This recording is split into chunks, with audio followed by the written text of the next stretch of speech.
सड़क दुर्घटन आखि बुझिले दुई जन युवक। सूचना अनुसार 49 नंबर जातीय राजपथ मयूरभंज जिला बिशोई थाना कुरुकुटिया छकरे मंगलवार दिन पाखापाखि 11 घटिका समय एक मालबाही ट्रक आ स्कूटी मध्य धक्का होता फल नुआगाँ अंचल दुई जन युवक सत्यवान महांत जसवंत महांत गभीर आहत होते।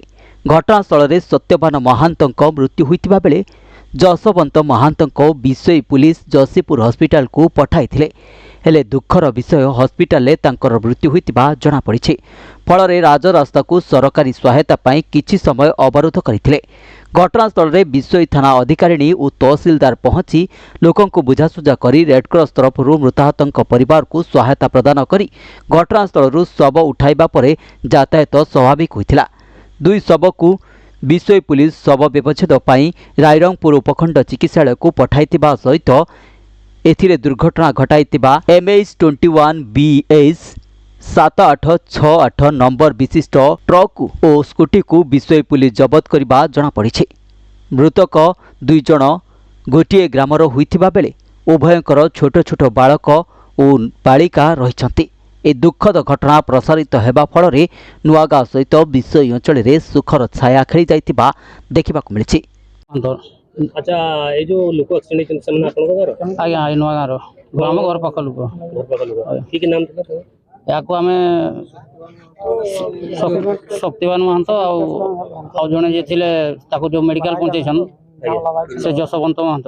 अच्छा केमती किस होइतला एक्सीडेंट केमती जानले? आमे तो घर भीतर थिलु घर साइड रे काम करथुलु खबर पाइलु जे गोटे एक्सीडेंट हो जाइछि तुम गाँ लोक पास पहुंचला बेलू देखलु जे पड़ी डेड बॉडी आ जन को जसीपुर मेडिकल पठेले जसीपुर मेडिकल पड़े सेठी केमती अछि तांकर से जसीपुर मेडिकल रो खबर आसला जे से भी लास्ट। अच्छा अबे एबे दाबी कोन रखिसंती आपन सरकार पाखरे दाबी करले छोट छोट छुआ अछन छुआर बापा गुडा किछि जहाज मिले जेमती जाकर से सब सुविधाटा मिल गेले भलो बंद अछि से विषय कोन कहै गाड़ी मोटर कहले पिला माने आसी कर गाड़ी गुडा छेकी दैथले अटकै देले कहले रो लाश पड़ी छी की हेछि बुझा बुझी हो। जा ए प्रशासन तरफ रो कोन सुबि आपन प्रतिश्रुति मिली छी आपन हमको एबे तो आसिले जेतु तहसीलदार आसिले विषय तांको जेटा रेड क्रॉस रो पैसा तापरे 10,000 टका माने दैछंती तापरे हम पंचायत रो जे सरपंच हरिश्चंद्र योजना से माने 3,000 टका लेखा दैछंती। ठीक अछि आउ कोन टिमा रहि छै आउ किछि नै गया जेमती इंश्योरेंस गुडा जेमती मिले जेमती भलो हेले भलो आ जेमती हम इला पोस्टमार्टम हेबो ए सब गुडा दाबी करथुलो जेमती कि हमको हरियाणा न करंतु सही सलामत रे हमर लाश गुडा नै कि पोस्टमार्टम करी हमको दे दियंतु घरे छाड़ी दियंतु। आ रोड ब्लॉक एटा पई कोन कहबे सेटा केते दिन केते पर्यंत रहै ना एटा रोड ब्लॉक नै एटा छाड़ी दे एटा डेड बॉडीटा उठी गेला परे छाड़ी देबो एटा रखबार किछि नै कारण से दुनिया पैसेंजर हैरान होते। हां ना सेटा तो हम भी जानछु हमर भी मां भणी केते अछन हमर भी बुझु हमर किछि नै खाली डेड बॉडीटा उठी गेले छाड़ी देबो से पेशेंटटा मोर माने समाधान नै गला सब हां समाधान हो जाय छै वर्तमान छाड़ी देबो हमर।